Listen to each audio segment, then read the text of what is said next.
everybody have the, well, I was going to say there's also a handout that has John Bauer's critical edition of chapter 19. Yeah, it's right here. I don't know if everybody has it or not, but let me tell you why I wanted you to have this. Carruthers' edition was a staple for a critical edition of the Westminster Confession. When John Bowers did this, he did something that Carruthers didn't do, and that was he focused on the punctuation, which is pretty critical. There's some differences, but I just wanted you to be able to have, since I'm speaking on the law, wanted you to at least have that critical edition so you could see an edition of it that has really been focused on the punctuation as well. I say that to say, but in your notes, if you've got the notes on the judicial law, at the top of the page, I'm going to be taking this lecture from Westminster Confession of Faith, chapter 19, paragraph 4. I want to read to you that paragraph, and then we'll begin. The confession says, "To them also," speaking of Israel, "to them also as a body politic, God gave sundry judicial laws, which expired together with the state of that people, not obliging any other now farther than the general equity thereof may require." A little history here. I've been quoting from Samuel Bolton, and while Bolton was sitting on the assembly, just like Daniel Caudry and Herbert Palmer, he produced a book. I mean, you can imagine the material that these men were getting from each other as they're talking about these issues, debating, as they're dealing with the antinomians. So you're seeing a lot of works come out on the law. Samuel Bolton's work was entitled True Bounds of Christian Freedom, and it's a great work.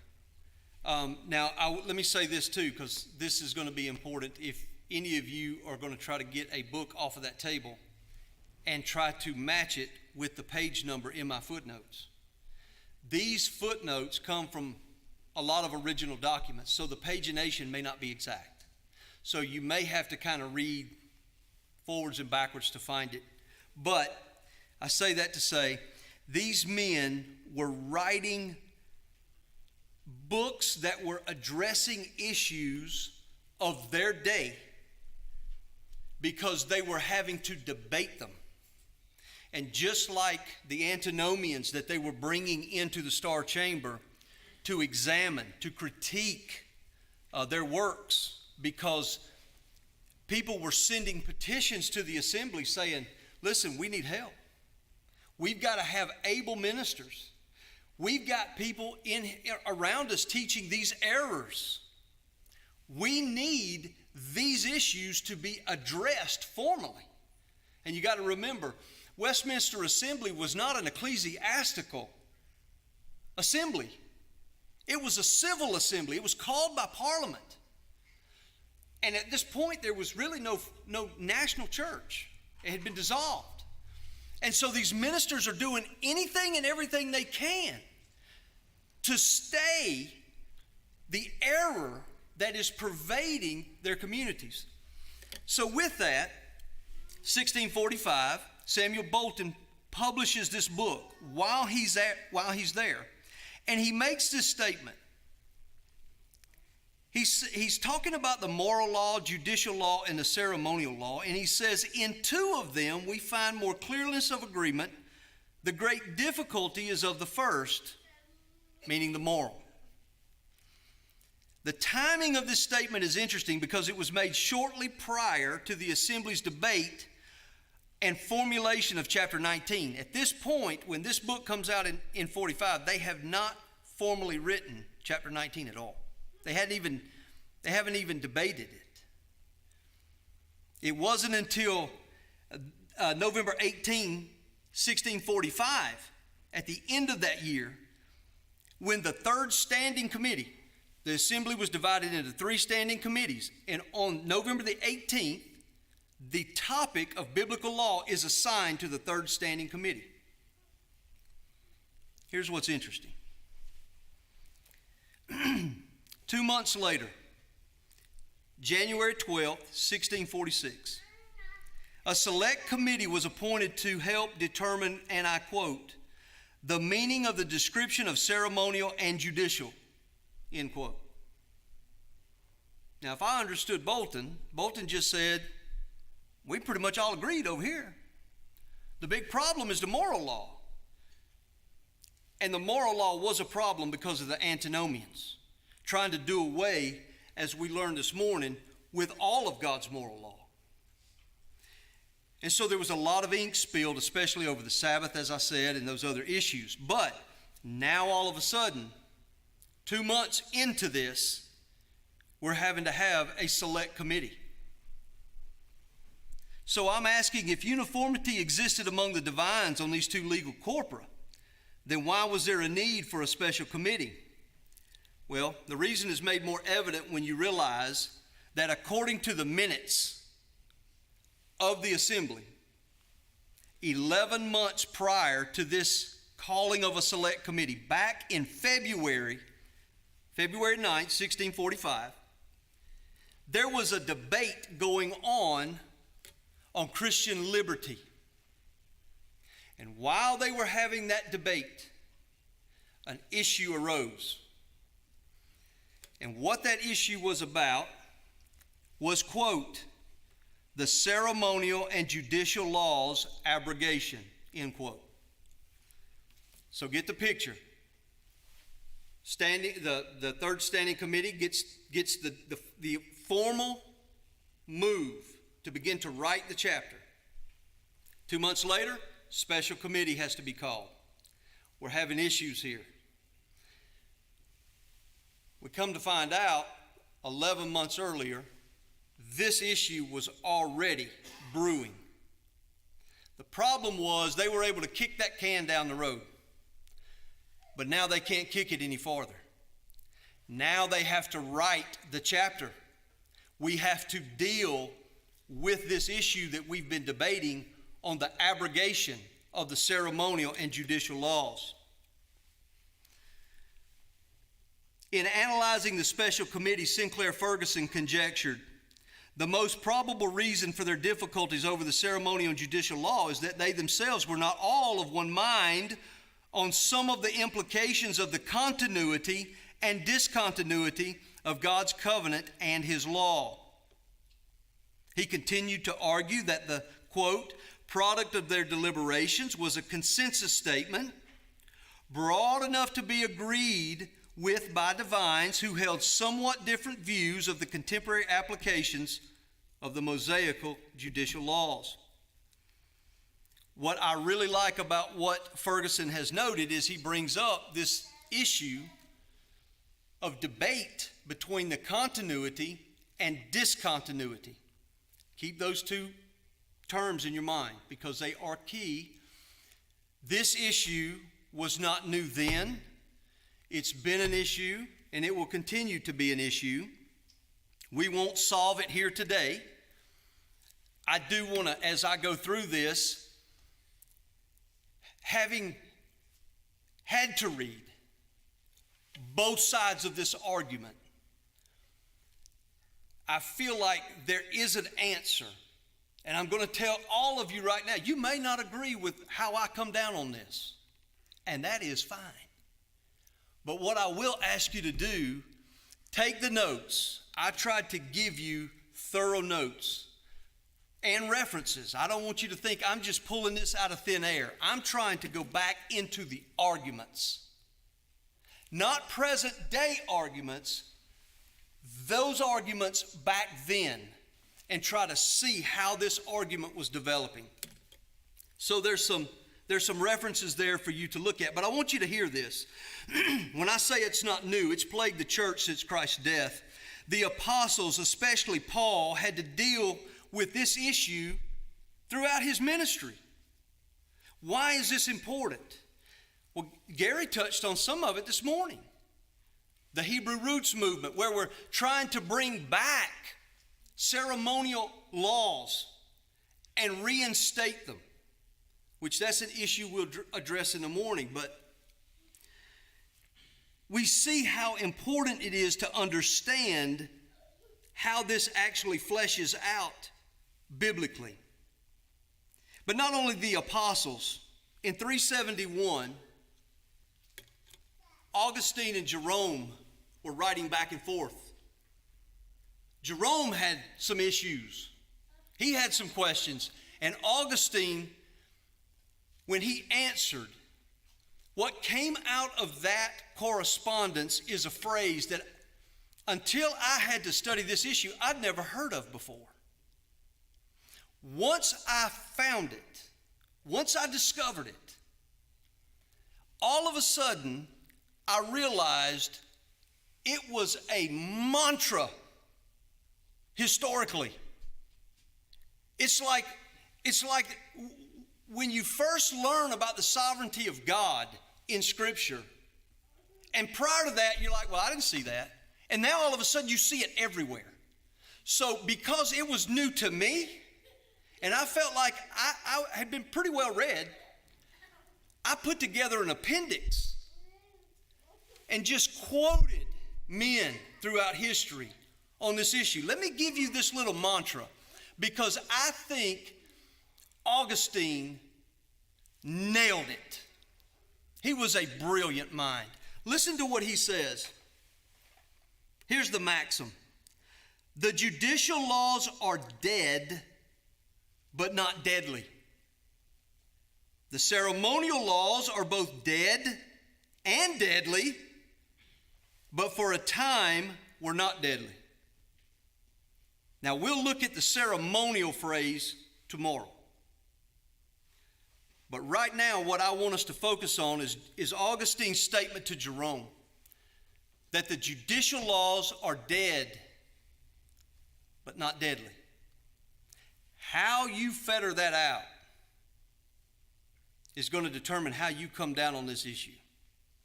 So what does it mean? I want you to listen to Martin Chemnitz in the 16th century. He says, when he complained of certain fanatics in his day who were, as he said, deceived and contending that in our public courts, controversies ought to be judged in keeping with the Mosaic law. Fast forward to David Dixon in the 17th century, writing his exposition. He says, well then, do not some err, though otherwise orthodox, who maintain that the whole judicial law of the Jews is yet alive and binding on all of us who are Christian Gentiles? His answer, yes, they do err.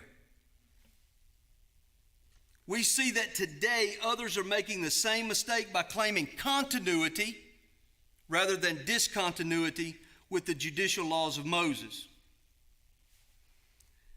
In this lecture, what I want to do as we begin to dig into this, what I don't want to do is just rehash old arguments. I want to try to bring a fresh approach to this. So what I'm doing is I'm going to first define a judicial law. We're going to give it a formal definition. We're going to distinguish it. And then I want to give you the 3 Ds of how to look at these judicial laws to keep us on a right path with what I believe is representative of what we find in the confession. Okay? So let's look at this. Let's define a judicial law first. I have defined it as a divine positive civil law given to Israel through Moses as case law expressions of the second table of the Decalogue, governing her human relations among them as a nation, and you need to underscore this, under her ancient circumstances. Don't let that slide by you. Let's break that down a little bit. Divine positive. Remember this morning we talked about a moral positive. Moral meaning perpetual. This is a divine positive law which has great implications. Number one, it was instituted by God. Understand that Israel's judicial laws were unique from every other nation's. God prescribed them. God formulated them and constructed them specifically for her. They weren't human laws drawn from natural law, filtered through a fallen mind.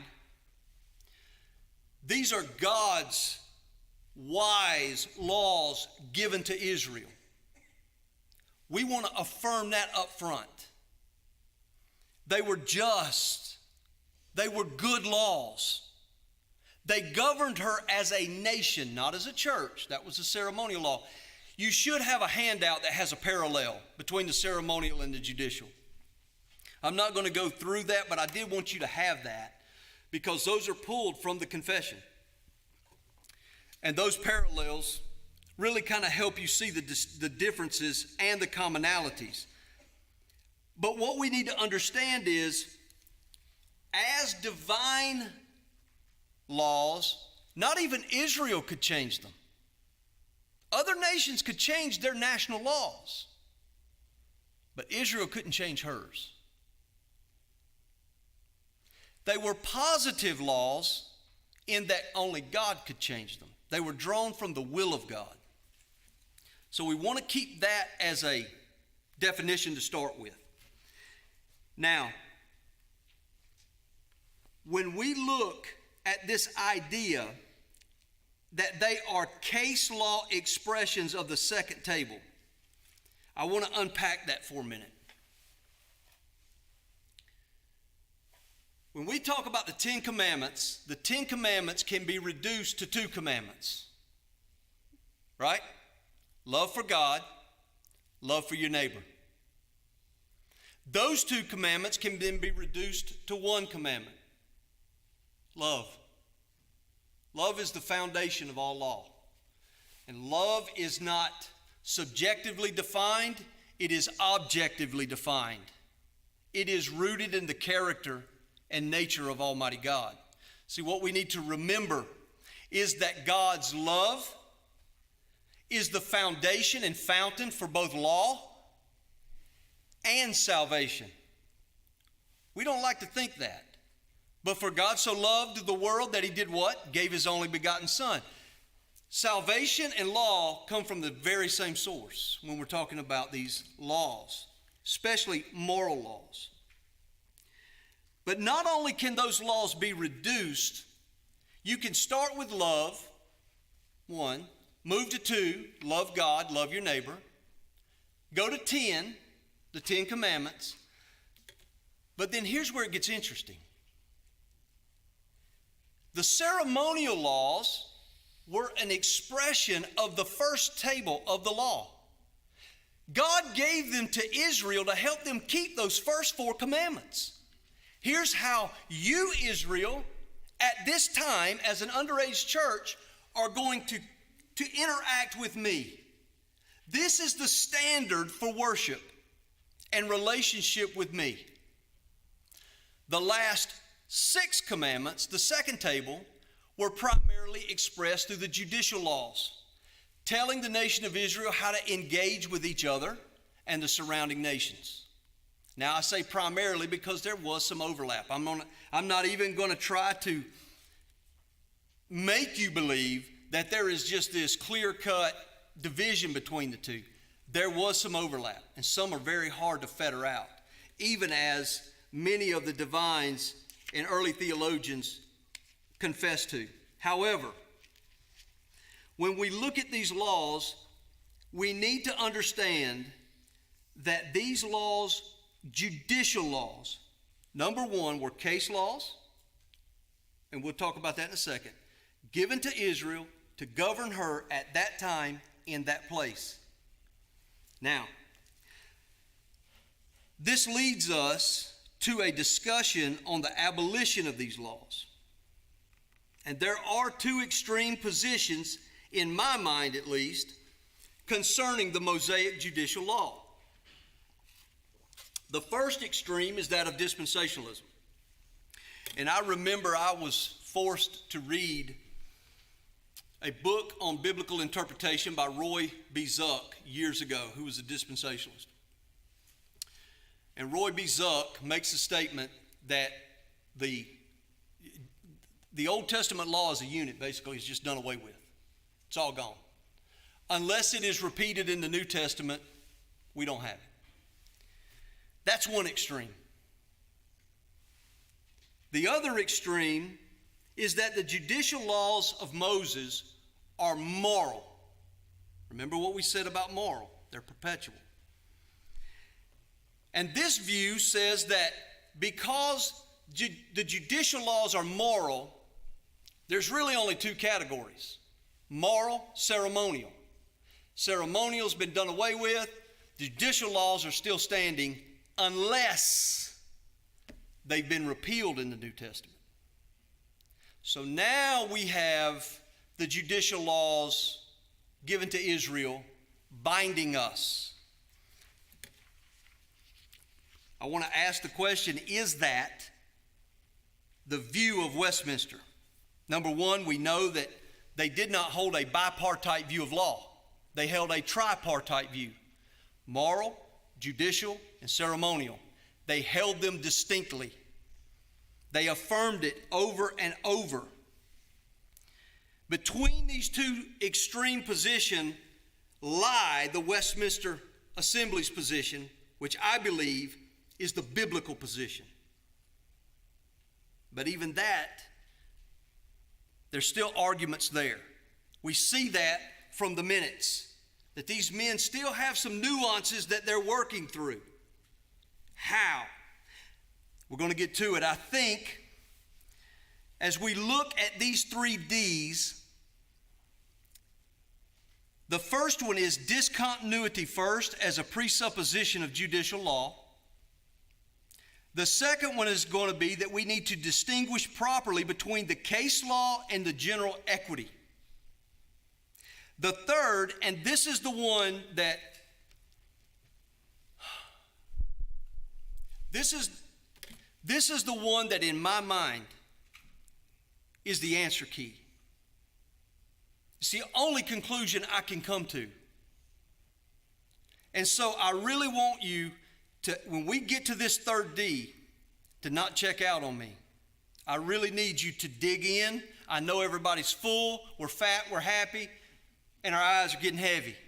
And we're talking about some deep, heavy topics. But I need you to stay with me for just a little longer. What is the first D? Discontinuity first as a presupposition of judicial law. For Westminster, the presuppositional starting point is not continuity. I want you to go back, flip back over, look at your definition. Look at the statement in the confession. To them also, as a body politic, he gave sundry judicial laws which expired together with the state of that people.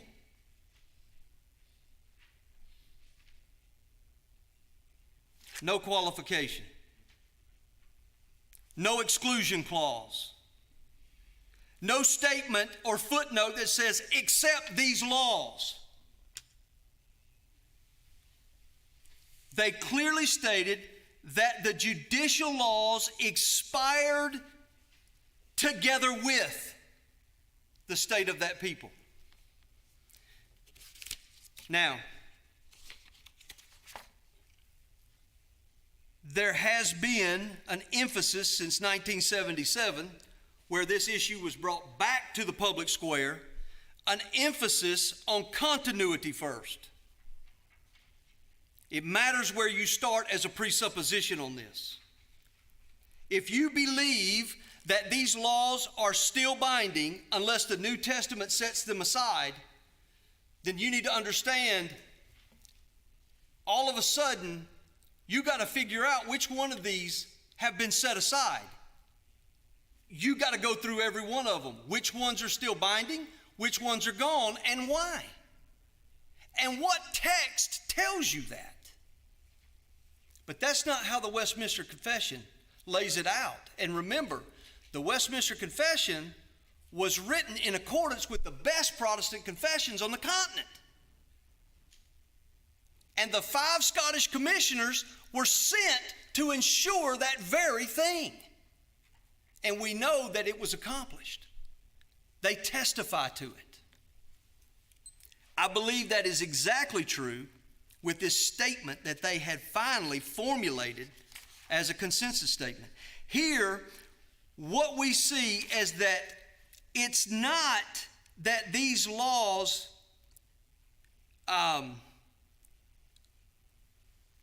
were by decree done away with. They chose a word, expired. When they come to the ceremonial law, they're going to use the word abrogated. Now, if you have read any of the minutes of the Westminster Assembly, they did not use a word unless they debated it ad nauseum. If you can't sleep, grab the minutes. That's all I got to say. So when you see a difference, there's a purpose.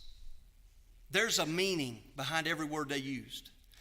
This word expired literally means to breathe out in the article of death, or to breathe out. In other words, if you notice how it's worded, the judicial laws breathe their last breath of obligation with the last breath of the nation. When the nation was destroyed, the judicial laws that governed her went with it. That's what they're telling you. How do we know that? Well, when did these laws expire? 70 AD. That's when the nation was destroyed, under the boot of Titus. Which of these judicial laws expired? Now, I want to ask this question to Westminster Assembly members, not 21st century theologians who did not write this text. I want to ask men that were there. So let's start with the great Scottish divine Samuel Rutherford. How many, which ones, Dr. Rutherford? He says, but we conceive the whole bulk of the judicial law as judicial, and as it concerned the Republic of the Jews only, is abolished, though the moral equity of all those be not abolished. If you notice, there's the same dynamic going on in what Samuel Rutherford says and what is in the confession. The whole judicial laws are gone, not binding any other now further than the general equity thereof requires. We're going to get to this general equity, but I need you to see first, the first presupposition is discontinuity. The whole bulk of them are gone. And I know you're running through your mind right now some of those laws, and you're going, there's no way that law's gone. Hang on. Just hang on. We're going to get there. We're not going into a lawless, chaotic state. Listen to Anthony Burgess, who was actually on the third standing committee, was charged with writing this thing, this chapter, sat through all of the minor debates and the plenary debates, and was even called to lecture the very next year after the confession was written on the law. Listen to what this divine says, as he presupposed discontinuity by doing what? He says the judicial laws had ceased. Why? Because they were given to Israel, to them, as a political body, that polity ceasing, which was the principle. The accessory falls with it. What's he saying? He's saying the judicial laws mean nothing apart from the nation to which God gave them. If the nation is gone, the laws are gone. Same thing that the confession says. So what we see is there is a presupposition of discontinuity first. And when we listen to Samuel Bolton, I want to read this one too. Bolton spoke of Moses' ceremonial and judicial laws whose, quote, circumstances were but temporary and changeable. And because of that, they were abrogated. They were abolished. When you think of circumstances, and I gave you like an illustration in 1652 here in New York City, where there was speed limits for horses and carriages. Now think about this for a minute. The maximum speed was capped at 6 miles an hour. And the drivers of these carriages, horse-drawn carriages, had to bring their horses to a walk when crossing bridges, wharfs, or traveling through public parks or squares. Now in Philadelphia, they weren't quite as quick. They could only go 4 miles per hour, while in Boston, the carriages could go 5. You say, now why did you bring that up? When was the last time any of you got a ticket for driving your carriage too fast in New York? When was the last time an officer wrote a ticket in New York for that? Now ask the question, why? Circumstances changed. That law is obsolete because the circumstances changed. That's what Bolton is saying. What were the circumstances that changed? Well, before Titus invaded, there was a nation. After he invaded, no nation. Therefore, no laws. Makes sense? Discontinuity first. All right, 2. Now, once we know that we start with this presupposition of discontinuity, we now move to distinguish properly between the case law and general equity. And I think this is where many people kind of trip.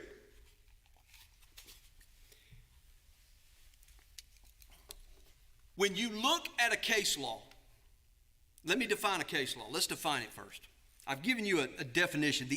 A case law is the actual written or stated law or precept or statute that has been formulated to express and ensure a moral principle of natural law in response to a particular circumstance. If you read many of these older theologians, you will see them talk about general equity and particular equity. The case law was the law that the magistrate wrote because they saw a situation that needed to be addressed in society. But it had to be built off of some moral principle. The moral principle, as we'll see, is the general equity. The actual written law that expresses and deals with this particular circumstance right here in front of us, that's the case law. I'm going to use this term ad nauseum for you today because I want it burned into your mind. The case law is the actual statute. Right? All right, so what's general equity? General equity is the necessary, immutable, underlying moral principle of natural law upon which all case laws are to be constructed to address the varying circumstances within a given time and place in order to ensure justice. Now I want to give some theologians. One of them is a modern day guy, J.V. Fesco. He equated general equity and natural law when he said that general equity is another term for natural law. Samuel Rutherford again, the law written in the heart and these inbred principles of honesty and truth, to hurt none, to obey God. Here's but an example is what he's saying. These are those moral principles. David Dixon says this, quote, all the precepts of the moral law belong to the law of nature, naturally engraven upon the heart of men, which cannot be abrogated. These general principles of morality and of moral equity Sometimes you will see them referred to as general equity, natural equity, public equity, common equity. And the reason is because they're common, they're natural, they're open to all. It's not like an elite group have these. Even toddlers get an idea of justice. Isn't that strange? You don't have to teach them to do wrong.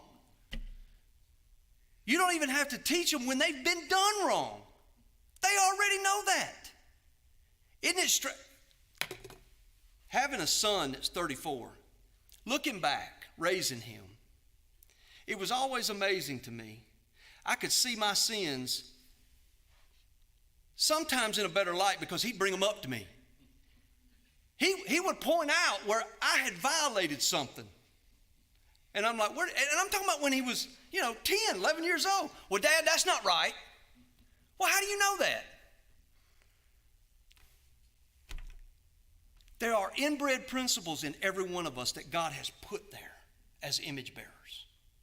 And these principles are what undergird these circumstantial case laws. I don't want to belabor that. I think you get it. Burgess says this, even as we say of the judicial law, though the particular duty or punishment may not oblige us Christians, yet the moral equity and, get this, reason upon which it was grounded does. William Perkins observed, the judicial law, though it be abrogated unto us so far forth as it was peculiar to the Jews, yet as it agrees with common equity and serves directly to establish the precept of the moral law, it is perpetual. Again, not the case law, the moral equity. I want to demonstrate this difference right quick.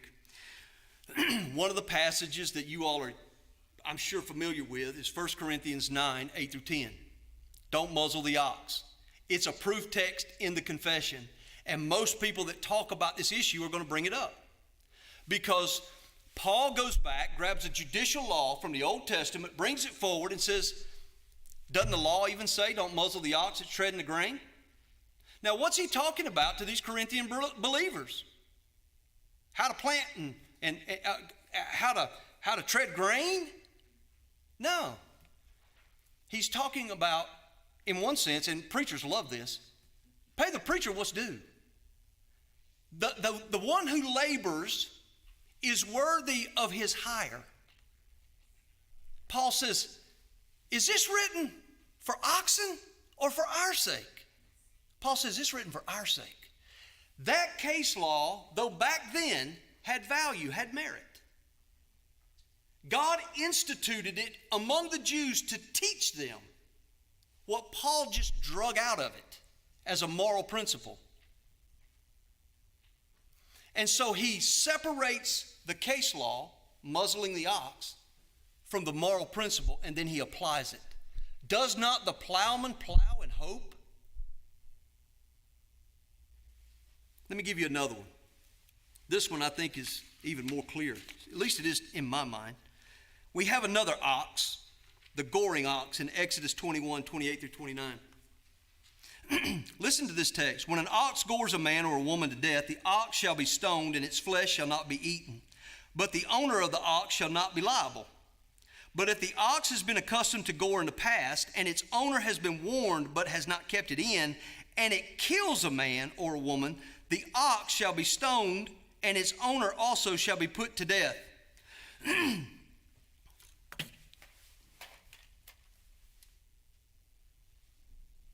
Here was a circumstance that was a reality in Israel. An agricultural community, agrarian community where you had oxen. And if you had an ox that gored, what does the law say you needed to do with it? Put it down. If it has killed someone and it has never gored before, kill the ox. It wasn't to go for meat to eat. It was not to go for sacrifice. You killed it. Why? Because it had just killed an image bearer of God. It was a picture of what should take place with an assault upon an image bearer. But then there's another circumstance added. But if the ox had gored before and its owner knew it, and it gored again, killed someone, you kill not only the ox, you kill the owner. Now, I don't want to see any women elbowing their husbands, but I'm going to ask a question. How many of y'all have ox or oxen? None of us. That law is almost irrelevant to us as an urban people. However, now let me ask you another question. How many of you have dogs? My dad had a Rottweiler that he raised from a pup. And he got out one day. Now, my dad had put electric fence around the bottom of a chain link fence. The dog was just as sweet as he could be. But he had been chained for a little while because Dad was remodeling the house. And something flipped in him a little bit. I can't explain it. But he dug out. He disappeared one night. And Dad and I had come home. I was married at this time. And we were sitting at the table eating lunch. I go to the door. It's a policeman. He said, "Do y'all own a Rottweiler?" He does.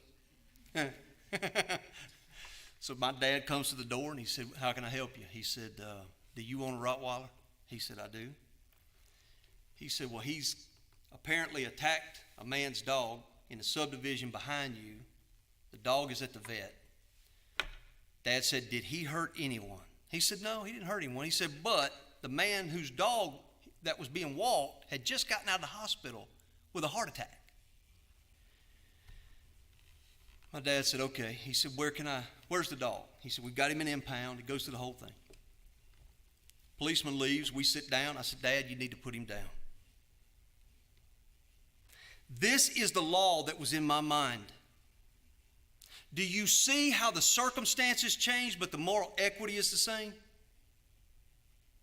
There is a principle of the sanctity of life and responsibility of a rational being over an irrational animal that is expressed here. How even with irrational animals, the rational being needs to protect life. The moral principle at the bottom of this is the sanctity and value of human life. You with me? Okay, I'm not going to hang out here. I will make this statement. Being in construction, because I want this to stick with you every time you hear the word OSHA. How many of y'all know who OSHA is? The Occupational Safety and Health Administration. Do you realize that we have a whole administration that governs everything that we do in this country based off of one general principle? The sanctity of life. Let that sink in a minute. I never really did enjoy having them come on the job site when I was there. But once I understood this principle, I really do love them more. Because they do. That's their goal. Now, I'm just going to leave that alone. Let's move on. Is this approach to seeing dualistic elements within judicial precepts unique? No. You will see things that are very common to general equity that you're familiar with. You know this intuitively. You've been introduced to it, but they're not quite general equity, but they're cousins. You hear people talk about the spirit versus the letter, right? The spirit of the law. That's the intent. Well, here's how that's going to differ. The spirit of a law could be evil if it was instituted by a tyrant, right? It could be an evil intent. But not so with general equity built off of natural law. However, there is a commonality there. There's the difference between the spirit and the written law.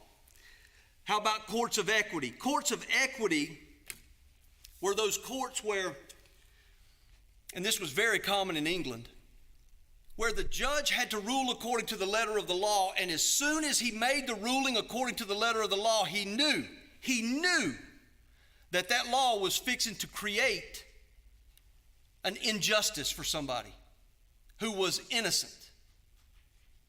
that somehow, because you got to understand, one law cannot cover every circumstance. And what principle may be applied to this circumstance may not apply to this one over here. But yet you only have a certain number of written laws. So the court of equity, what this judge would do is he would go ahead and rule according to the law, the letter of the law. But then he would immediately send that case to the court of equity, because the judge in the court of equity did not have to rule by the letter. He ruled by natural law. He ruled by the moral principle, and then he would overturn it. May need to bring that back. The Jews had what was called the Lifnei Misharatadin. And according to the Oxford Dictionary of Jewish Religion, it implies inside the lines of justice. Basically, they wanted to address those things that the law didn't address. Then you've got phrases like substantial and circumstantial. They're broader terms. And even in some of these quotes, you will hear some of these men speak of in the law that there are substantials with the law, that's the general equity, and that there are circumstantials, that's the case law, that's the circumstances. But yet these two terms are broader than just law. Now, let's talk about this third D. This is the one, and again, take it, leave it, flush it, or chunk it. But I'm going to tell you, this to me removed all of the fog for me. And I think this was the issue at Westminster. And I think that Ferguson started to put his finger on it. But as I studied it out deeper, I think that this issue of differing degrees of general equity within each precept will help us understand how some of those laws that we say are just completely gone in the judicial category, we then all of a sudden see them reappear, almost stated the same. And that is because I believe that there is more general equity in some laws than others. In other words, there's some general equity in some case laws that is so vast that the case law is almost indistinguishable from the general equity. You say, now where did you get that? Well, you notice most of my hair's gone. A lot of reading, a lot of arguing back and forth with some books that I was reading from way back then. So here's what I want to do. I think there were two views of judicial precepts probably going on at Westminster. One type saw all of the case laws, every single case law, built on general equity. That general equity had to be in every case law. But then there were some over here who said, no, there's some laws, we don't see any general equity in them. We don't know how you can look at that law and go, there's general equity in that. We don't see any moral principle in it. So we think there's two types of judicial laws. Some with, some without. So there was two camps. To be fair, I'm going to read some quotes from some titans theologically from both sides. I'm going to start with William Perkins. He believed that there were two sorts, that there were some that had no general equity in them and some that did. Listen to what he says. Therefore, the judicial laws of Moses, according to the substance and scope thereof, must be distinguished, in which respect there are of two sorts. Some of them are laws of particular equity, and some of them of common equity. You can't get any clearer than that. William Perkins says there's some laws that are just pure particular equity, i.e. case laws. There's others that have general equity in them. Now, you may be asking which ones. Well, I'm glad you asked. I'm going to quote now Thomas Ridgely. This is in his exposition of the Westminster Larger Catechism. And this is the guy that when I was reading him and I was reading Franciscus Junius, it came together.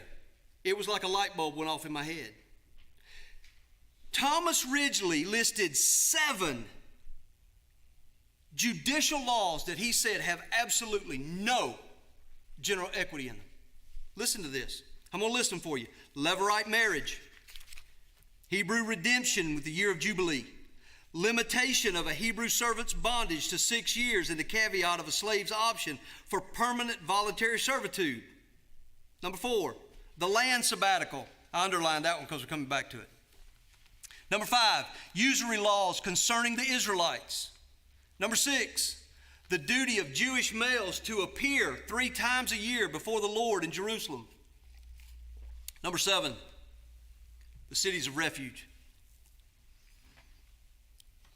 Now I want to list 3 titans on the other side. William Gouge was an assembly member. He was considered the arch Puritan of the assembly. This is what he says. This is a forcible motive to yield all holy obedience to the particular commandments which here and there are to be found in God's word, because they are all according to law, all grounded on common equity, and framed according to right. In William Gouge's mind, God cannot exact a law. He cannot create a law unless it's built on common equity. There's a moral principle on which God is expressing in order that we might do what? Love God, love our neighbor. Listen to Francis Turretin. Quote, equity is the mind of the law. Now so great is its equity that it is both the aim and rule and end of all laws. And the very nations most bitterly opposed to the Jews have not denied that their laws were derived from it. And now, Franciscus Junius. Franciscus Junius, just a brilliant theologian in my mind. I just loved reading the Mosaic Polity.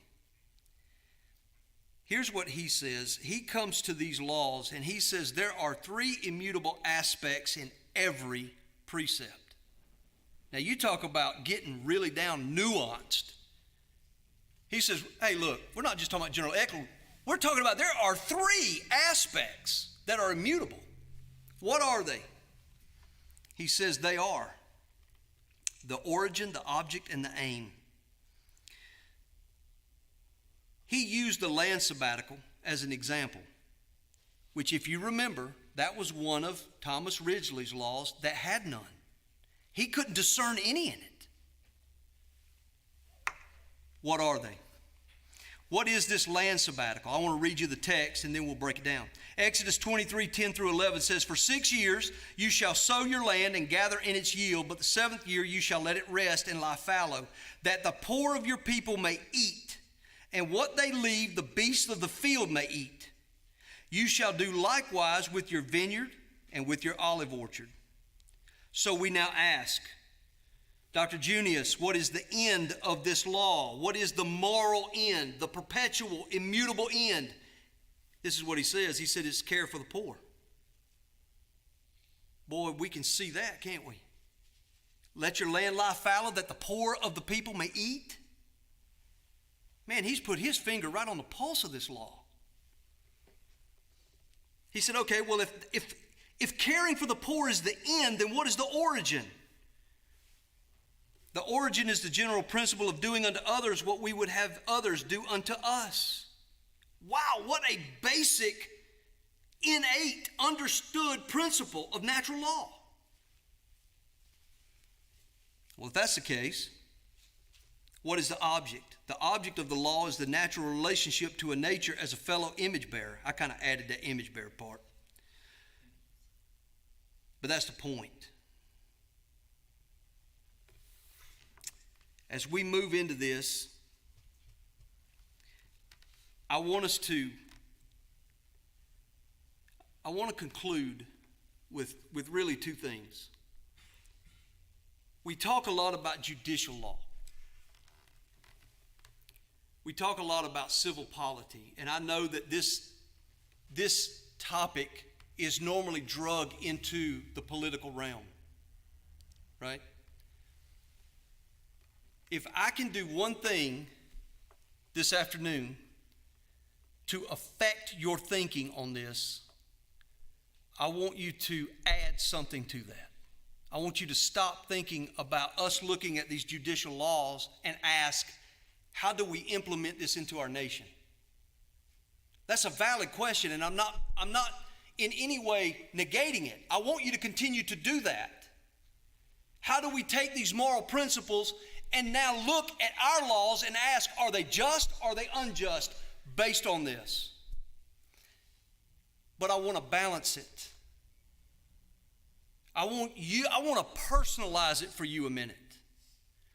When you read these judicial laws, I want you to ask, what do these moral laws teach me as an image bearer? How do they inform and instruct me? Not how do they instruct the nation I live in, but me within the nation I live in.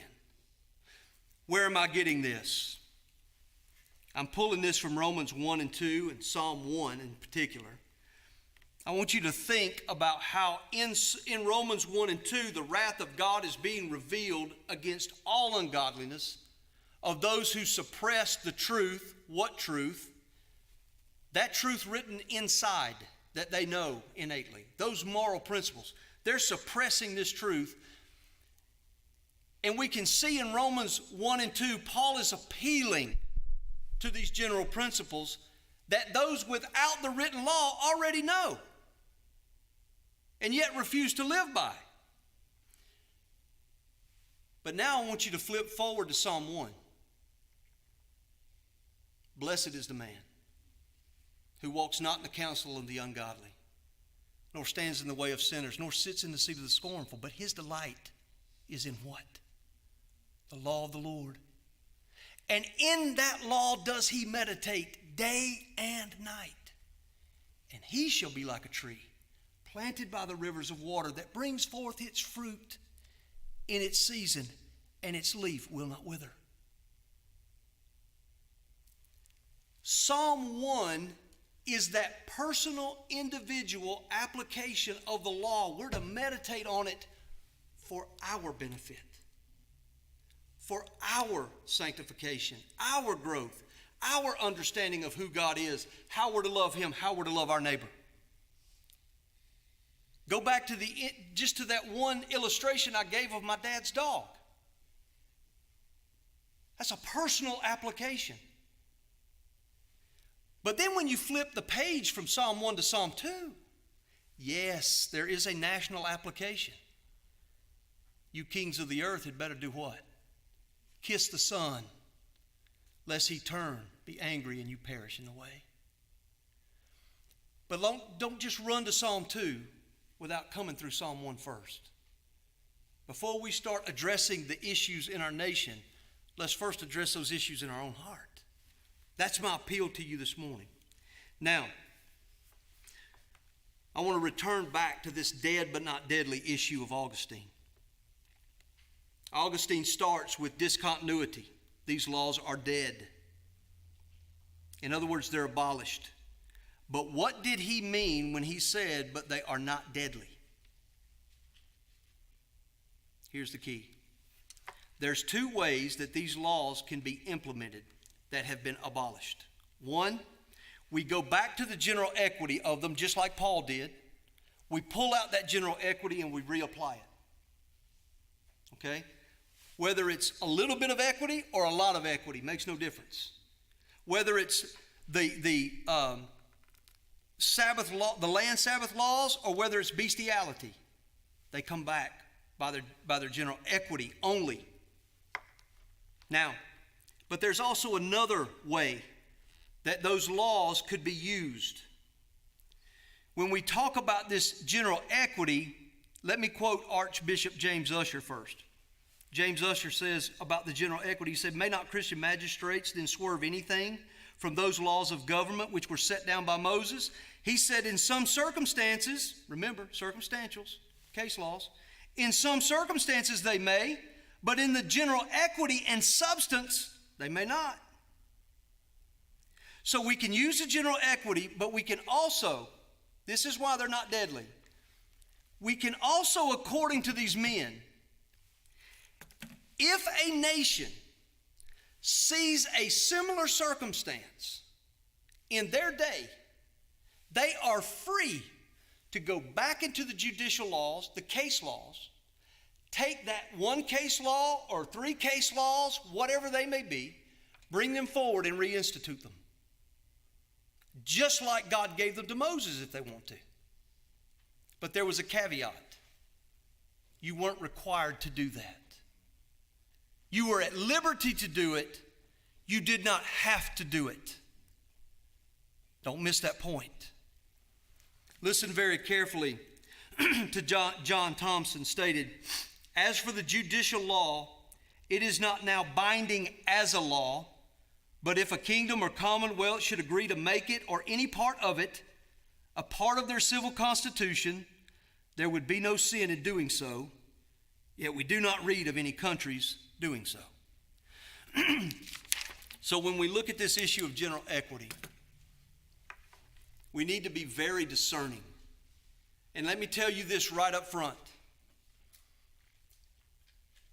When you come across these laws that are judicial, and you're looking at them, and you're going, okay, the guy told me last Saturday that when I come across these laws, I got to personalize them. So now I got to dig down into what does it mean, okay?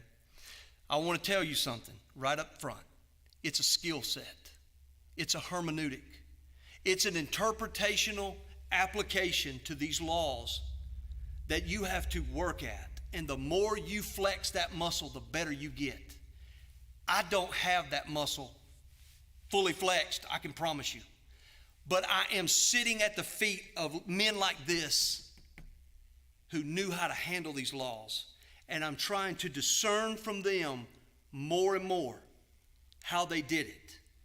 And I can tell you it's a beautiful thing when you see one of these old theologians who knew how to take these laws, discard the circumstantials, and then hold up those moral perpetual principles and then apply them. It's a beautiful thing to watch. But I pray that we become more skilled in this and that we don't just get bogged down because it is difficult. Anything worth doing is usually tough, but the rewards pay dividends. Let's pray. Father, we thank you. Thank you for your word. Lord, I thank you for these giants whose shoulders we stand on. I thank you that their witness, their labors, Lord, their work and wisdom has been preserved for us, that, Lord, we don't have to understand this without their assistance and help. Thank you so much, Lord, for preserving these works, shedding this light. I pray, Lord, that you take what we are learning and make us skilled in handling your law, that we too might be like a tree planted by the rivers of water. Lord, we ask it in the name of Christ our King. Amen.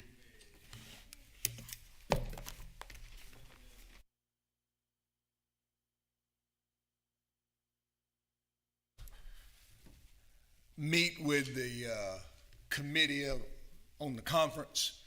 And I think going forward, if there's a quote from a Scottish commissioner, it must be quoted in the Scottish brogue. It's criminal. Good job. 10-minute break. We'll come back, get up, run around the building, do whatever you need to do to wake up. But you have a 10-minute break. Thank you.